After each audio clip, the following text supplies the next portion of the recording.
Buenas tardes. El tema que revisaremos hoy en la clase van a ser hemorragias de la segunda mitad del embarazo. Dale siguiente, por favor.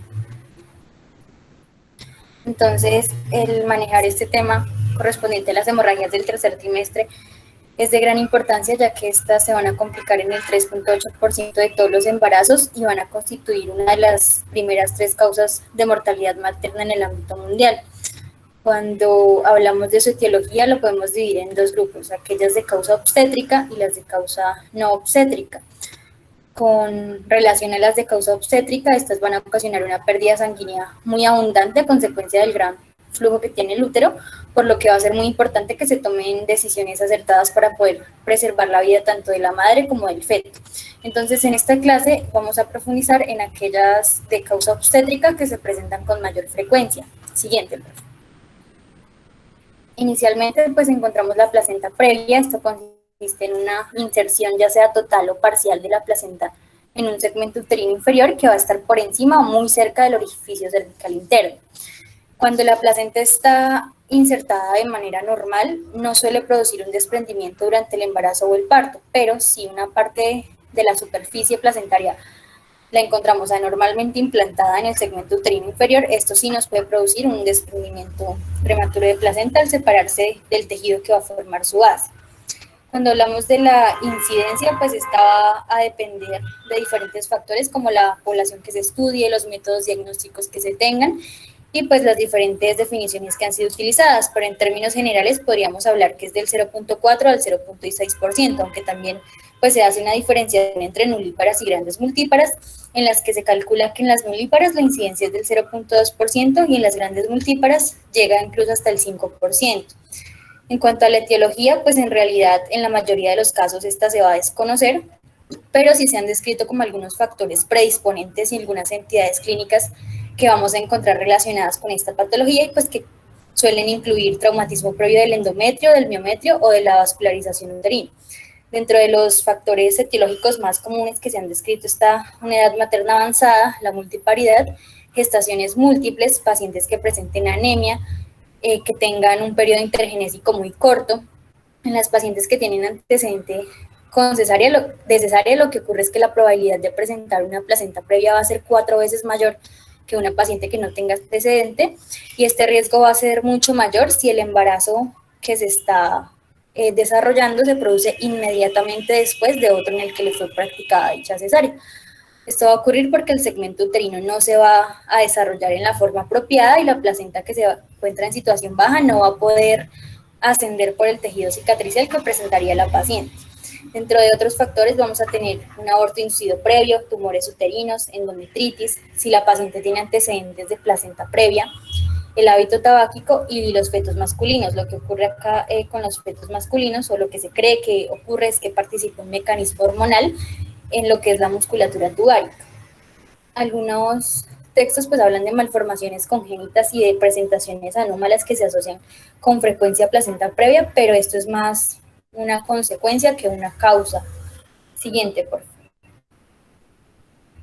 En cuanto a su clasificación, pues esta va a ser según la proximidad que haya entre el disco placentario y el orificio cervical interno.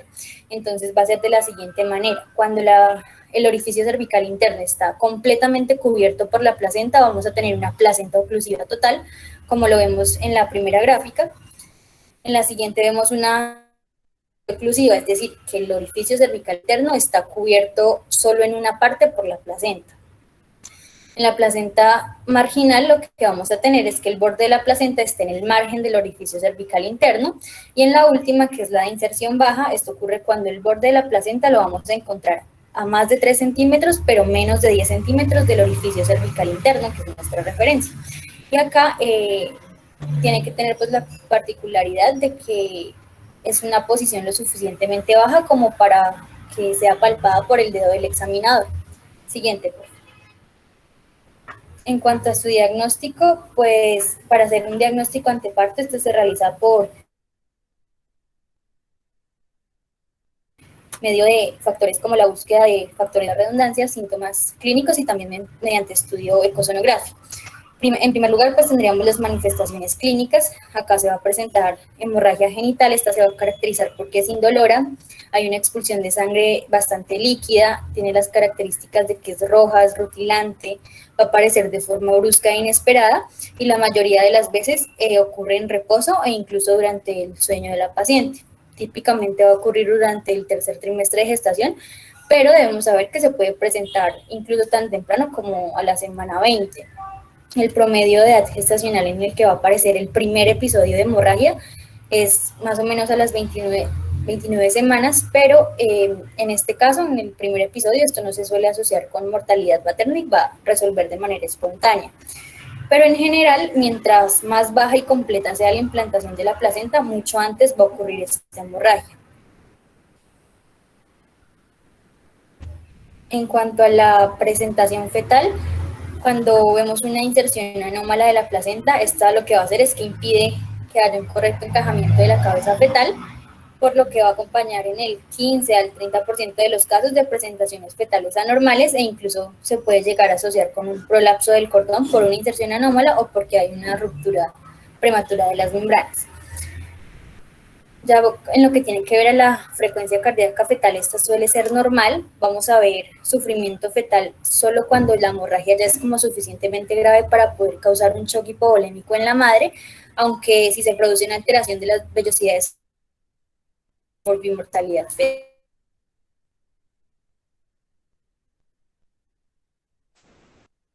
Sinusoidal o episodios severos de bradicardia, se debe sospechar de que hay pérdida de sangre en lo que respecta al feto. En algunos casos también se pueden llegar a producir contracciones uterinas que se van a encontrar asociadas con el episodio de sangrado y que pueden incrementar la tendencia a la hemorragia. Algo importante es que la exploración vaginal está completamente contraindicada en estas pacientes porque el diagnóstico a través de esta exploración pélvica puede que pues nos empeore el sangrado, además de que en realidad se realiza como en menos de un tercio de los casos. En cambio, la exploración cuidadosa con espéculo no va a aumentar ese riesgo de hemorragia y sí nos permite descartar el origen ginecológico del sangrado. Siguiente. Sí, bueno, en cuanto al procedimiento ideal para el diagnóstico de la placenta previa, pues tenemos la ecosonografía, dale siguiente. Esta va a tener una precisión diagnóstica superior al 95%. Siguiente. Dentro de las dificultades técnicas o desventajas de estas, pues se va a presentar frente a presentaciones cefálicas bajas, placentas posteriores y obesidad materna. Cerca del 8% de los estudios ecosonográficos realizados al comienzo del segundo trimestre van a evidenciar que el cuello uterino está cubierto por la placenta. Sin embargo, alrededor del 95% de estos casos no van a culminar en una placenta previa al término del embarazo. El fundamento como de esta migración es la elongación del segmento uterino inferior desde una longitud de 0.5 centímetros a las 20 semanas a más de 5 centímetros al término del embarazo. Esto, pues, lo que va a producir, pues, un desplazamiento superior y aparente de la placenta en una distancia de 3 a 9 centímetros. Sin embargo, digamos que este concepto o esta teoría de la migración placentaria ha sido puesta en duda y se ha sugerido que la distorsión del cuello uterino por la vejiga se produce por la vejiga sobredistendida. Bueno, entonces, por esto mismo, los estudios en busca de placenta previa se deben realizar tanto con la vejiga llena como con la vejiga vacía.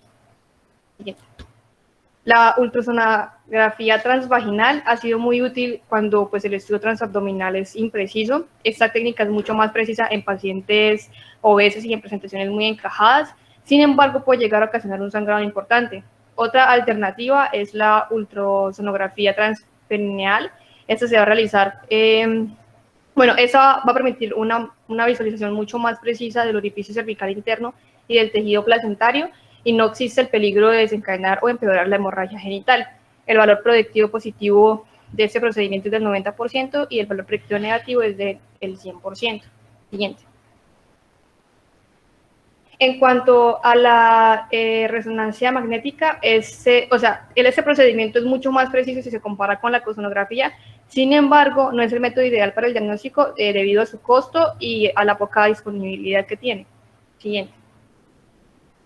Bueno, en cuanto a los aspectos terapéuticos, tenemos que en el pasado la resolución de los casos de placenta previa por vía vaginal se asociaban a tasas de mortalidad materna del 10% y tasas de mortalidad perinatal cercanas al 70%, y ya hoy en día, pues con el manejo expectante y con el uso liberal de las cesáreas, se ha observado una mortalidad materna asociada a menos del 1% y de mortalidad perinatal de hasta el 10%.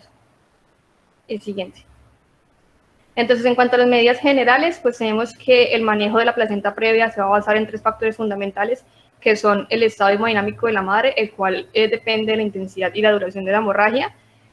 Pues como segundo factor será el estado del feto y la edad gestacional. Y por último, pues la capacidad de la unidad de cuidados intensivos neonatales para manejar estos recién nacidos de alto riesgo. Entonces, dale siguiente. En esta tabla vamos a clasificar las hemorragias según su gravedad. Entonces, las hemorragias leves serán aquellas que tengan una pérdida menor del 15% del volumen intravascular. Los signos vitales estarán normales, no habrán signos de bajo gasto cardíaco y tampoco habrá oliguria. Ya las hemorragias moderadas serán aquellas que se relacionan con una pérdida del 15 al 30% del volumen intravascular. Habrá variaciones en la frecuencia cardíaca y en la tensión, y habrán signos de bajo gasto cardíaco como disnea, ansiedad, palidez, taquicardia, agitación, y pues tampoco habrá oliguria. Ya en las hemorragias severas, la pérdida del volumen intravascular se relaciona con 30 a un 40%. Habrán signos severos de bajo gasto cardíaco como obnubulación, síncope, incluyendo oliguria y anuria. Siguiente. Entonces, como tal, pues las medidas generales para el manejo de placenta previa serán hospitalización, reposo absoluto. Es importante que no debemos realizar la exploración vaginal. Debemos mantener una vía endovenosa permeable y determinar la gravedad de la hemorragia según pues, el cuadro anteriormente explicado. Se debe realizar pues, infusión intravenosa de soluciones cristaloides o de concentrado globular o en sangre total, pues según se presente el caso. La presión venosa central pues, se debe tomar en los casos de choque hipovolémico, donde los signos vitales y la determinación de valores como por ejemplo la hemoglobina no son confiables, especialmente si el paciente pulsa con oliguria, la paciente. Se debe realizar monitorización de la frecuencia cardíaca fetal y actividad uterina. En cuanto al laboratorio, debemos hacer hematología, tipiaje, urea, creatinina, glicemia, electrolitos y perfil de coagulación. Y pues ya por último realizaremos la evaluación ecosonográfica. Siguiente. Entonces, en cuanto a la conducta durante la gestación, tenemos que una vez confirmado el diagnóstico, se debe establecer si esas pacientes son candidatas o no para el manejo expectante. Si el embarazo es menor de 34 semanas, se debe administrar inductores de madurez pulmonar y agentes tocolíticos, porque la incidencia de parto pretérmino es mayor en mujeres con placenta previa. Y pues, a pesar de que el tratamiento intrahospitalario produce mejores resultados que el extrahospitalario, pues los costos a nivel intrahospitalario son pues, mayores, entonces se han establecido como una serie de criterios para poder implementar un tratamiento ambulatorio. Entonces, los criterios para tratamiento ambulatorio son pacientes ingresadas que para observación que permanecen 72 horas sin presentar hemorragia, aquellas que tienen un del 5% o más, el monitoreo, hacer el monitoreo fetal no estresante reactivo al momento del alta, las condiciones para el reposo en cama en el domicilio de la paciente, el conocimiento de la paciente y sus familiares de las complicaciones. El seguimiento semanal hasta el nacimiento y pues la existencia de un servicio de ambulancias permanente las 24 horas, pues en caso de llegarse a presentar complicaciones. Dale siguiente. Entonces, entre las medidas que se deben tomar en cuenta en las pacientes con tratamiento expectante, pues tenemos que el reposo en cama va a ser esencial, y debido al riesgo que supone cualquier manipulación vaginal, el coito, las duchas y los óvulos vaginales van a estar contraindicados. Dale siguiente. Algunos estudios han recomendado el cerclaje cervical en caso de placenta previa porque pues, limita el desarrollo del segmento uterino inferior que se produce al avanzar la gestación, con lo que se disminuye la posibilidad de trabajo de parto pretérmino. Siguiente. Entonces, en cuanto a la conducta durante el parto, el método ideal para culminar el manejo expectante de pacientes con placenta previa es la cesárea electiva. Si se va a practicar pues, una cesárea, hay que escoger con gran cuidado la incisión uterina. Y en cuanto a la vía vaginal, esta va a ser adecuada en caso de placenta previa marginal o de inserción baja, con óbito fetal intrauterino, malformación fetal mayor, feto pretérmino o trabajo de parto avanzado con encajamiento de la cabeza fetal. Siguiente. En cuanto a las complicaciones, entre las más temidas se va a encontrar la placenta acreta, que se va a asociar con casos de placenta previa, con el 5 al 15% de los casos de placenta previa. La principal causa de mortalidad pues asociada a placenta previa es la prematuridad, va a ocurrir en aproximadamente el 30% de los casos.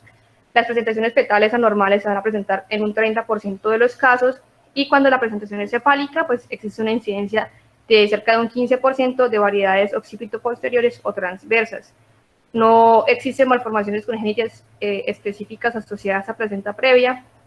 Sin embargo, el riesgo de anomalías va a ser de 2 a 4 veces mayor en pacientes con este padecimiento.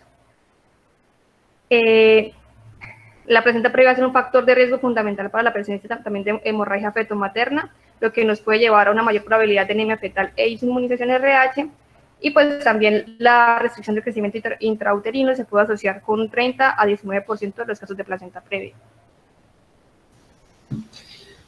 Bueno, en cuanto al desprendimiento prematuro de placenta, bueno, es también llamado como abrupto placental.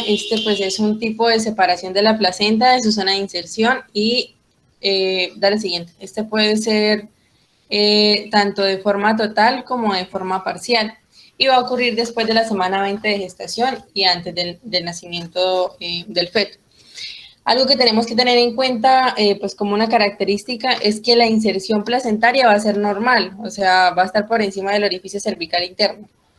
Pero ¿cómo se da entonces el desprendimiento prematuro de esta placenta? Entonces, se va a iniciar por una hemorragia de la decidua basal. Entonces, esta hemorragia va a estar determinada por factores que pues pueden ser desde factores maternos, factores placentarios o factores hematológicos. Entonces, por ejemplo, en factores maternos tenemos el caso de la hipertensión, que a fin de cuentas pues es un factor hemodinámico que favorece esta ruptura.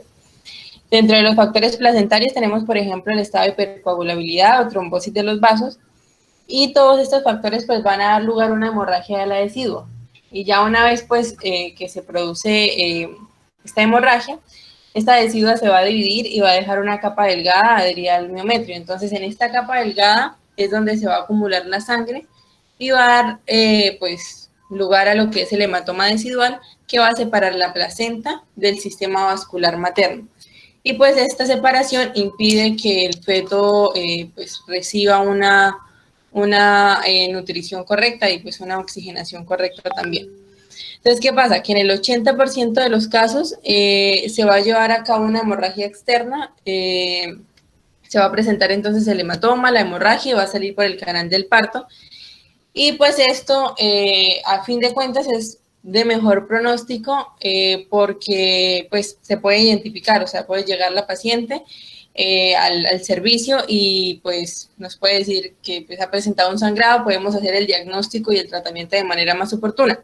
En cambio, en el 20% de los casos, pues se va a presentar una hemorragia oculta o una hemorragia interna, como es en el caso del hematoma retroplacentario, y esto es importante que lo tengamos en cuenta porque, pues, como es una hemorragia oculta, pues el diagnóstico va a ser mucho más complejo, y pues el tratamiento generalmente pues no se realiza a tiempo.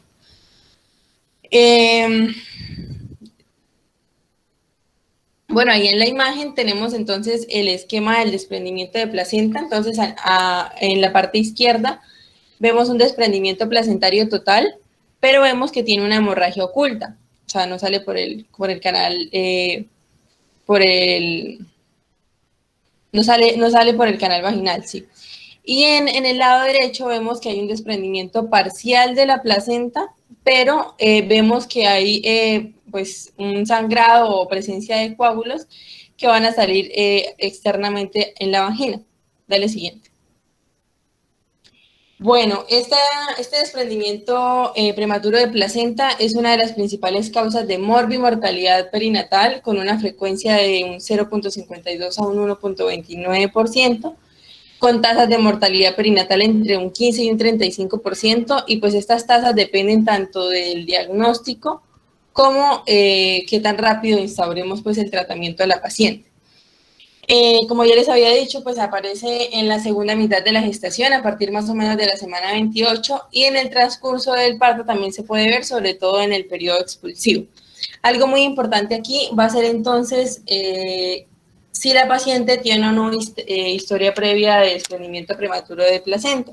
Si hay antecedentes en la embarazada, pues es un evento que puede ocurrir de nuevo con una recurrencia del 5 al 9.3%, y pues si llega a presentarse 2 embarazos consecutivos con desprendimiento prematuro de placenta, esta incidencia puede aumentar hasta un 25%.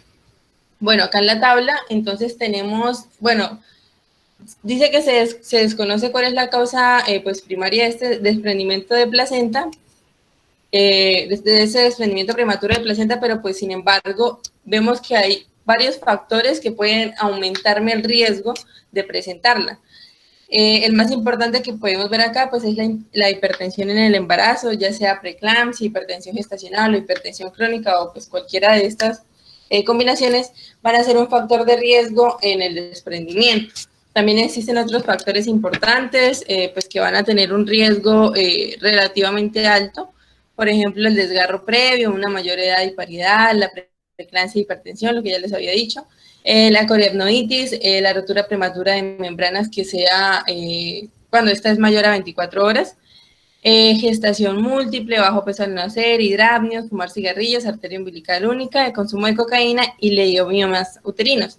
En cuanto a los leiomiomas uterinos, estos son un factor de riesgo porque ellos se encuentran cerca de la superficie de la mucosa, detrás de, pues generalmente aparecen detrás del lugar de implantación de la placenta, entonces lo que hacen es como un efecto mecánico que pues van a fin de cuentas a favorecerme que se produzca este desprendimiento de placenta. Siguiente.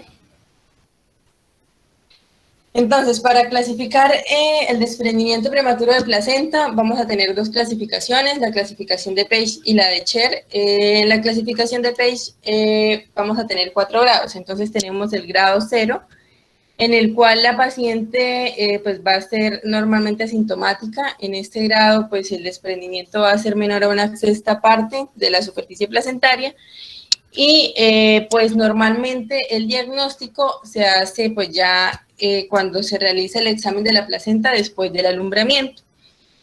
En el grado 1, que es el grado leve que vemos en la imagen, vamos a tener grados, vamos a ver una metrorragia variable, pero pues sin otros síntomas, y aquí el desprendimiento va a ser menor al 30%. Vemos que hay una escasa o nula repercusión fetal, y normalmente no tiene manifestaciones generales. En el grado 2, que va a ser la moderada, el feto pues va a estar vivo, va a haber, se puede presentar un dolor abdominal, hemorragia oculta y afectación fetal. En este grado 2 va a abarcar hasta un 30 o un 50% de esta superficie de desprendimiento placentario, y normalmente este grado 2 moderado pues suele evolucionar a grado 3, que sería el grado grave, en el cual pues ya vamos a ver una hemorragia importante, se puede presentar choque hipovolémico, y acá pues vemos ya muerte fetal y signos de coagulopatía de consumo, y acá en el grado 3 pues ya vamos a tener un desprendimiento total de la placenta. En cuanto a la clasificación de Sher,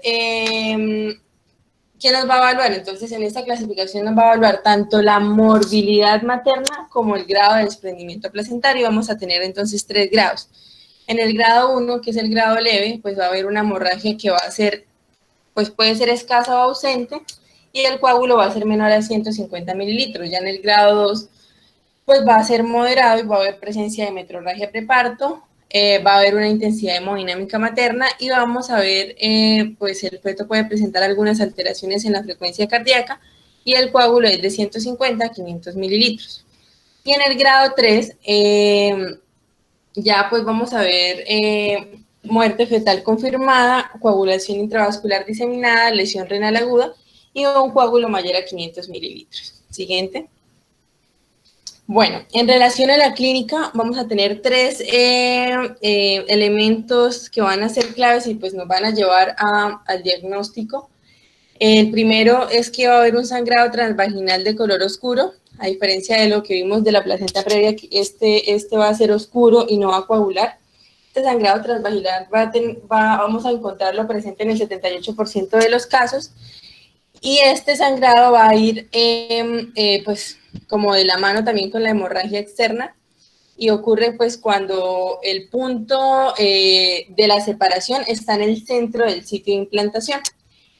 El segundo punto, o pues el segundo elemento clave, va a ser la hipersensibilidad uterina. Esto es la presencia de dolor a la palpación en el útero y dolor de espalda que pues se puede presentar en un 66% de las embarazadas. Y el tercer punto, o el tercer elemento clave, va a ser la hipertonicidad uterina y el aumento de las contracciones en un 17%. ¿Qué otras manifestaciones podemos ver? Entonces, aumento de volumen uterino, líquido amniótico, sanguinolento, y bueno, podemos ver datos de sufrimiento fetal y muerte fetal. Importante que una de las complicaciones, pues, que más tenemos va a ser la coagulación intravascular diseminada. Esto ocurre hasta en un 13%, y pues va a estar más ligada a lo que es la hemorragia oculta o hemorragia interna. Y ya pues en la parte de los hallazgos ecográficos del desprendimiento prematuro de placenta, va a depender de la localización, va a depender del tamaño del hematoma y pues del intervalo desde que ocurre la hemorragia. Entonces, como ya les había dicho, el 80% de los casos más o menos van a presentarse como hemorragia externa, por lo que pues la sangre va a salir por el canal vaginal, pero en un 20%, que pues es por hemorragia oculta o hemorragia interna, pues sí lo vamos a poder ver, vamos a poder ver los datos pues de hematoma retroplacentario, que pues lo vamos a ver como un área hipoecoica, que pues va a representar la sangre que separa la placenta del miometrio. Entonces, esta ultrasonido pues solamente nos va a ayudar a diagnosticar en un 25%, y en el resto de los casos pues lo vamos a hacer a través de la clínica. Siguiente. Bueno, en cuanto al manejo terapéutico, tenemos entonces que pues lo primero que debemos hacer es el reemplazo de las pérdidas hemáticas, que pues como hemos visto va a haber abundante cantidad pues se va a presentar una abundante cantidad de pérdidas de sangre.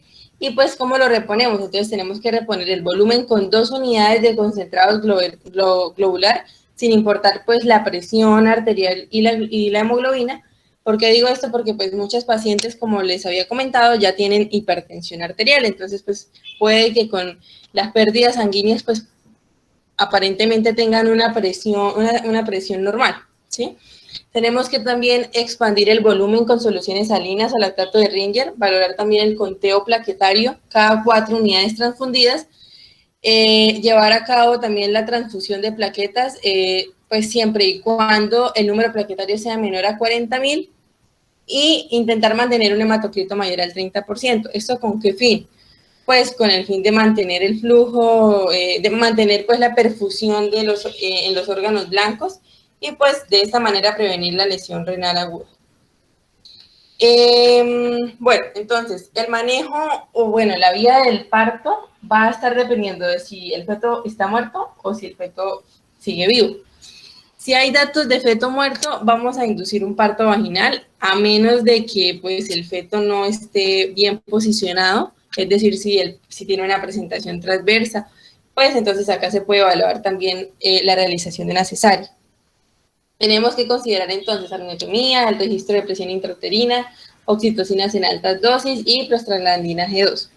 En cuanto hacia el feto, pues si el feto está vivo, el manejo va a depender si muestra datos de hipertonía o de útero relajado. Entonces, si muestra datos de hipertonía, generalmente pues se va a asociar a sufrimiento fetal hasta en un 90% de los casos, y en este caso pues ya el tratamiento de elección va a ser cesárea, entonces tenemos que tener un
la verdad no entra mucho en consideración en un caso grave de ruptura uterina. ¿Qué tenemos para el manejo nosotros? Realizar una laparotomía exploratoria, mirar, comprobar que hay ruptura uterina y realizar una pequeña, una sutura. ¿Qué otra alternativa tenemos? La realización de una histerorrafia, que es este procedimiento, que es suturar. Podemos realizar, mientras se tenga el embarazo, la realización de una cesárea por la misma herida y cerrar igualmente, y ya en casos complicados se va a optar por una histerectomía, o incluso también se optaría en el caso que la mujer dijera que ya está satisfecha con los hijos y que debido a esta situación que presentó, quiere realizarse una histerectomía. ¿Qué otras causas podemos tener de sangrados en la segunda mitad del embarazo? Podemos tener la ruptura de la vasa previa. ¿Por qué se caracteriza? Porque es una hemorragia de origen fetal en la que hay sufrimiento y muerte del mismo. Normalmente se va a caracterizar por la presencia de sangrado genital, de la alteración de la frecuencia cardíaca fetal después de la ruptura de las membranas, con placenta de inserción normal o cuando por tacto vaginal se palpa un vaso pulsátil. Y por último, y muy raro que ocurra, la ruptura del seno marginal. Bueno, les presento, esta es la vasa previa. Entonces, ¿qué es lo que pasa con la vasa previa? Como vieron ustedes en las anteriores imágenes que ya hemos visto de un producto de la gestación correctamente implantado, normalmente los vasos no están hacia la parte inferior del útero, hacia la porción inferior del útero. En este caso, los vasos se hacen hacia la porción interior del útero y al momento de iniciar contracciones, ellos tienden a descender y al descender se rompen. Esa como tal es la ruptura de vasa previa y es lo que va a generar,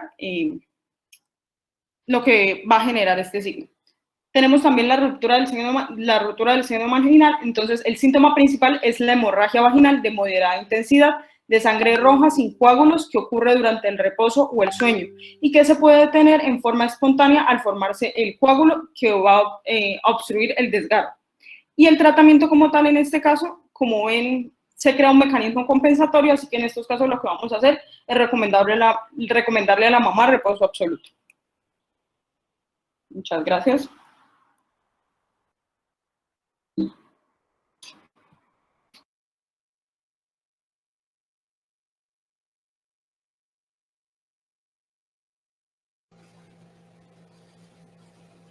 Comentarios,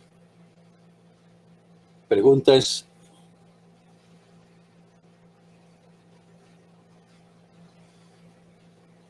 Doctor, a mí no me quedó claro, cuando hay un abrupto de placenta casi no se presenta sangrado. Entonces, ¿cuál es pues, el principal signo o síntoma por la cual la madre ingresa? Es un cuadro inclusive más grave que la placenta previa. Y una placenta previa tiene más posibilidades de desprenderse prematuramente, hacer un abrupto. No, fíjate que el concepto de abrucio de placenta es de la placenta normalmente insertada, ¿no? O sea, no hay placenta previa. Para haber un abrucio de placenta, la placenta tiene que estar normalmente insertada, o sea, una placenta que en su inserción es normal, o sea, no tiene placenta previa. Ese es el abrucio, esa es la definición, ese es el término como se conoce, desprendimiento de una placenta normalmente inserta. ¿Cómo hacemos un diagnóstico del abrucio? El diagnóstico más que todo es clínico. ¿Clínico en qué sentido? En el sentido de que son pacientes que vienen con un embarazo normal, controles normales, y de pronto empiezan a tener un sangrado, pero es un manchado, no es sangrado abundante como en el caso de la placenta previa, que generalmente, no siempre, pero muy frecuentemente el sangrado de la placenta previa es abundante. En ocasiones se presenta cuando la paciente está en periodo de sueño y es un sangrado que generalmente es rojo claro. Eso es lo que se dice desde el punto de vista académico. Y en cambio, el sangrado del abrucio de placenta es un sangrado que es escaso y que es oscuro. Pero la gran diferenciación entre la placenta previa y el abrucio es la hipertonía. La placenta previa generalmente el útero está relajado, En cambio, en el abrucio, el útero está completamente duro, es hipertónico. Usted lo puede tocar y eso parece una piedra lo que está uno tocando en el abdomen. O sea, es un útero que está completamente hipertónico y además es doloroso. Eso es típico del desprendimiento de placenta. A diferencia de la placenta previa, que el útero no duele, o sea, el abdomen no es sensible. Y en el abrucio sí es bastante sensible, es doloroso ese útero. El diagnóstico de placenta previa, pues sí tiene la sintomatología clínica, pero el gol estándar es la ecografía. Eso es lo que nos va a indicar en qué sitio está implantada esa placenta, es ecografía.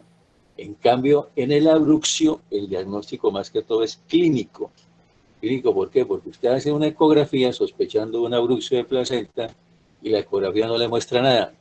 Eso no quiere decir que esa paciente no tenga una abrución.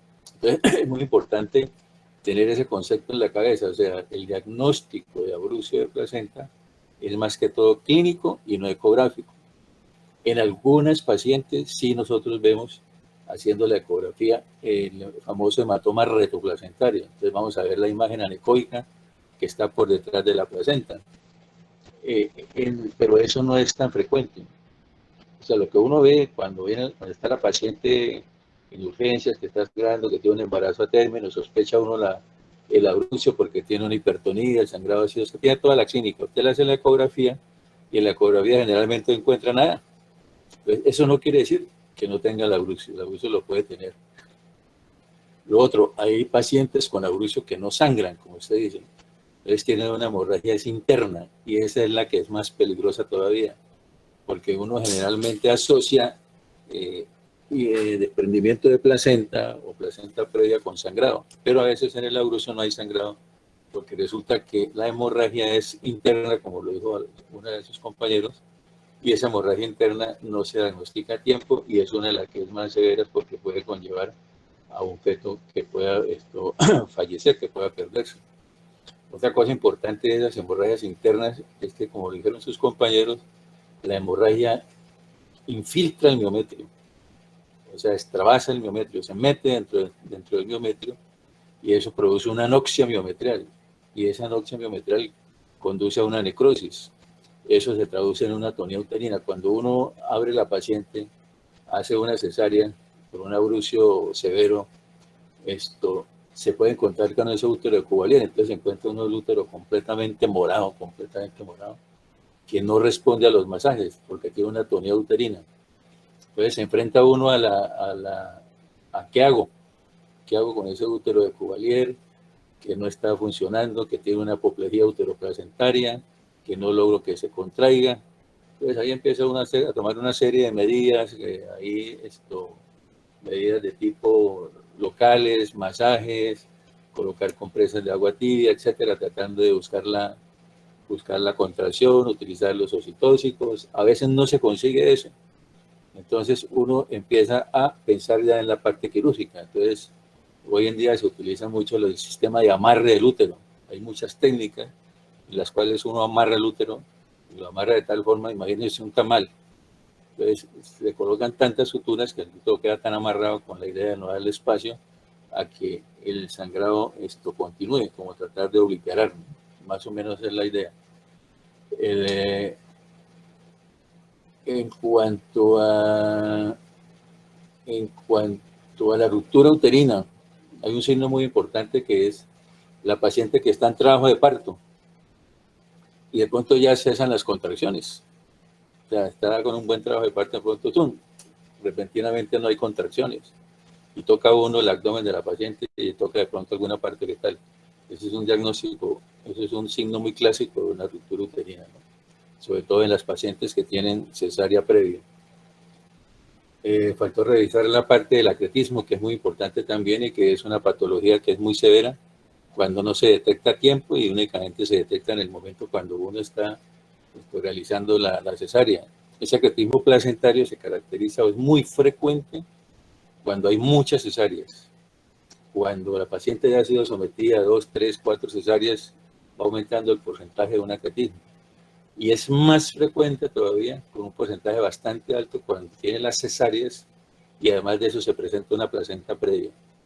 Entonces, como cosa para tener muy pendiente, pacientes que tengan 3 cesáreas, 2 cesáreas y que tengan una placenta previa, hay que buscar la forma de hacer el diagnóstico de acretismo placentario, y esa forma se puede hacer con la ecografía antes de decidir el manejo de desembarazar a la paciente a través de la cesárea, porque no es lo mismo operar a una paciente con diagnóstico de acretismo placentario previo, antes de la cesárea, a encontrarse uno con el acretismo placentario en el momento de la cesárea, porque ahí es donde vienen las complicaciones.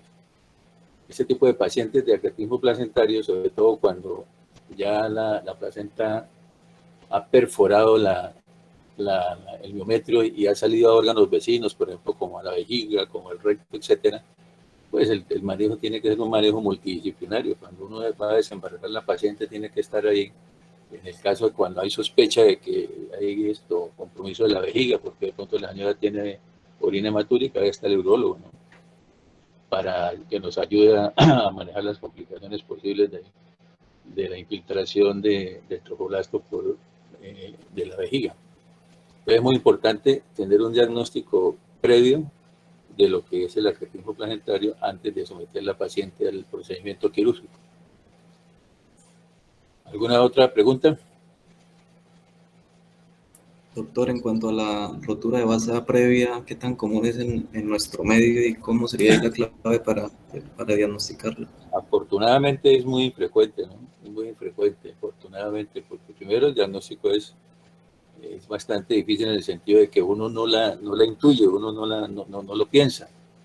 Y el problema es, esta vez, que es fetal, o sea, usted va a encontrar los vasos que normalmente deben de estar dentro del útero, los vasos van a estar por delante.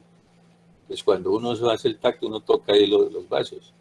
El diagnóstico previo, ¿cómo se hace? Se hace a través de la ecografía transvaginal y con el Doppler. Entonces, usted hace la ecografía transvaginal, le coloca el Doppler pulsado y el Doppler le va a dar la vascularización. La forma de hacer el diagnóstico es eso, a través de la ecografía y a través del Doppler. Ese es el diagnóstico que uno hace de la basa previa. Pero como le digo, generalmente uno no piensa en eso porque eso es tan infrecuente que el diagnóstico se hace ya es cuando uno de pronto hace la amniotomía, o que de pronto, por buena suerte, cuando está haciendo los tactos vaginales, antes de hacer la amniotomía, se palpa ahí el vaso, ¿no? Y cuando no se hace el diagnóstico a tiempo, ¿quién va a sufrir? El feto, ¿no? Porque eso va a ser una hemorragia fetal y se puede perder un feto. Entonces, la basa previa, como le digo, afortunadamente es muy infrecuente. El diagnóstico uno no lo tiene en mente, y cuando uno no tiene en mente las cosas, no las busca. Si uno lo tiene en mente, entonces la puede buscar. La manera de buscarlo es a través de la ecografía y a través de la ecografía transvaginal. Hay factores de riesgo para la basa previa, por ejemplo, las placentas anómalas, por ejemplo, las placentas de distensión velamentosa, que es la más frecuente para producir la basa previa, ¿no? Y hay otros que no recuerdo en este momento que también son factores de riesgo para la basa previa. ¿Alguna más? ¿Alguna otra pregunta? Doctor, una pregunta: toda gestante con placenta previa requiere cesárea, ¿verdad? Depende de la clasificación que usted haga de la placenta previa, ¿no?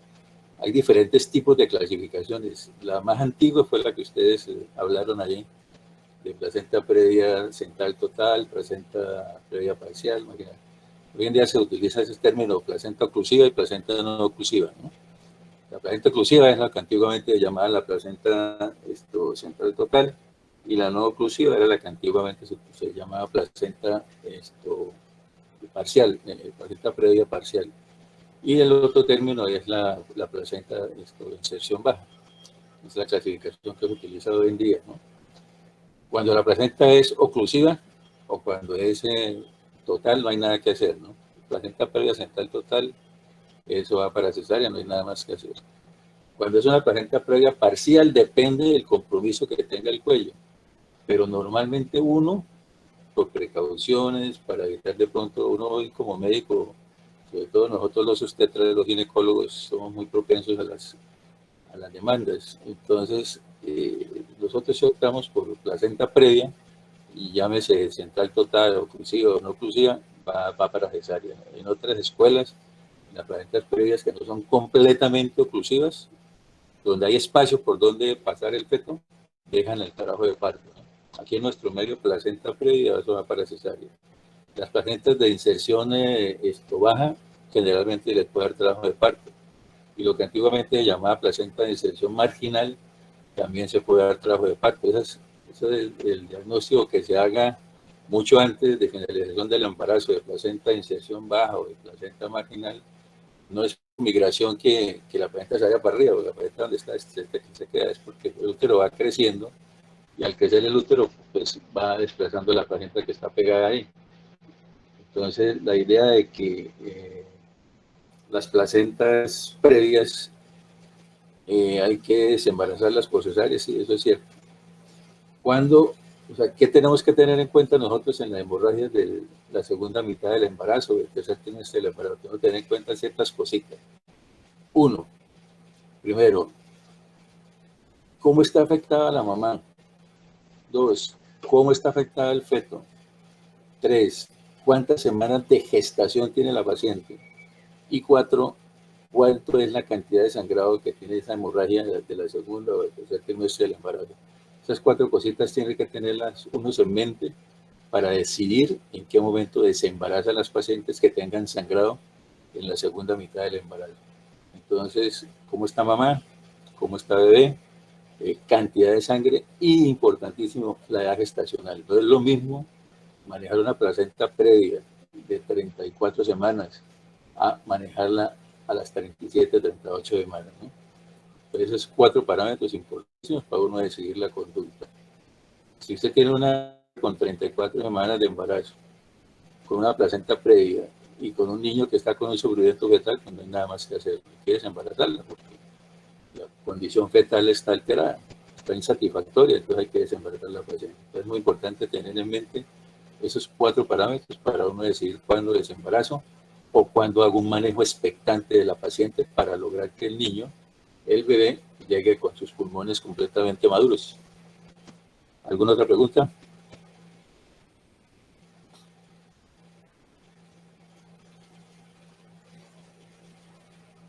Bueno, muy bien por el grupo, que tengan un feliz fin de semana, que descansen. Hasta luego.